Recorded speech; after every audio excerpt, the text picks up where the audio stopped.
À présent que tu désires savoir comment appliquer un verset du Coran dans ton quotidien et savoir surtout si tu peux l'appliquer partout où tu te trouves. Alors pour y arriver, il faut que tu saches que le messager d'Allah, Mohammed, sallallahu alayhi wa sallam, est notre modèle.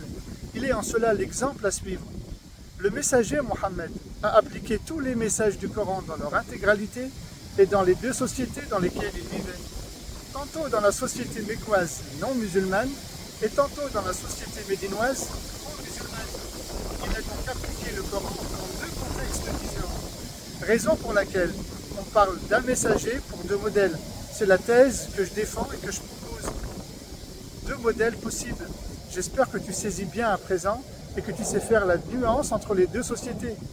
C'est parce que le Coran est révélé dans deux sociétés différentes que l'on parle de deux contextes sociétaux.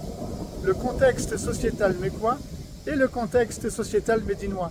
Parce que les circonstances ne sont pas du tout les mêmes d'une société à l'autre et d'un contexte à l'autre. Dit autrement, quand toi tu vis en France, en Europe, en Occident, ton modèle d'islam à suivre est celui lorsque Mohammed vivait à la Mecque, dans la société mécoise, au milieu des non-musulmans. Et le jour où tu décideras de faire le choix d'accomplir ta hijra, de partir t'installer en terre d'islam, de t'expatrier dans un pays musulman, alors ton nouveau modèle d'islam à suivre sera celui lorsque Mohammed est parti s'installer et vivre à Médine, dans laquelle il a fondé la société médinoise pro-musulmane, et dans laquelle la foi et la charia sont à présent compatibles et applicables. Pour réussir la 9e étape de ce jeu de piste que je te propose dans ce présent jeu de société, sache que je te demande d'utiliser ta raison et ta lucidité dans cette étape. Tu as saisi à présent qu'il y a bien un messager pour deux modèles d'application du Coran, un modèle mécois et un modèle médinois. Maintenant, dans cette 9e étape, cette étape va donner du sens à ton jeu et va clarifier l'ordre des priorités. Dans l'étape précédente, la 8e étape, l'hégire est la clé du jeu de société. Parce que l'hégire nous communique essentiellement deux choses. Première chose, avant d'effectuer ta hijra, la priorité de chacun d'entre nous, conformément à la sunna du messager Mohammed, quand on vit dans une société de type mécoise, c'est-à-dire non musulmane, est d'abord de protéger sa foi contre les annulatifs et de bien connaître son tawhid, c'est-à-dire l'unicité d'Allah, et prendre garde au polythéisme, n'est-ce pas? C'est bien ici le plus important dans la société française, européenne, occidentale.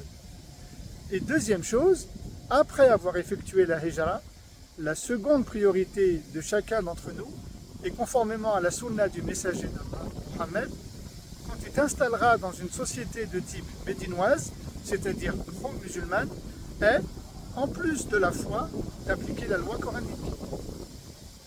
À présent, j'espère que tu as compris comment les textes du Coran se lisent, fonctionnent et s'articulent entre eux, entre les sourates mécoises et les sourates médinoises. Eh bien, sans l'usage de la raison, il est impossible de les lire correctement et de les réfléchir sainement. La lucidité et le discernement sont donc des facultés indispensables pour sortir du prêt-à-penser et pour fuir la soumission à une autorité religieuse. Et c'est la 9e étape de ce jeu que je te propose. À présent, tu as la réponse à la question suivante. La charia, la loi coranique, est-elle applicable à toutes les sociétés de la planète et partout où l'on se trouve, quel que soit le lieu où tu te trouves, ou bien est-elle rattachée au contexte sociétal et aux circonstances dans lesquelles toi tu vis? Pour y arriver, sers-toi à présent de ta raison, de ta conscience et de ton niveau de lucidité afin de savoir dans quel type de société toi tu vis, pour appliquer ensuite le modèle d'islam du messager d'Allah Mohammed, sallallahu alayhi wa sallam. J'espère que tu as validé cette 9e étape et que c'est OK pour toi.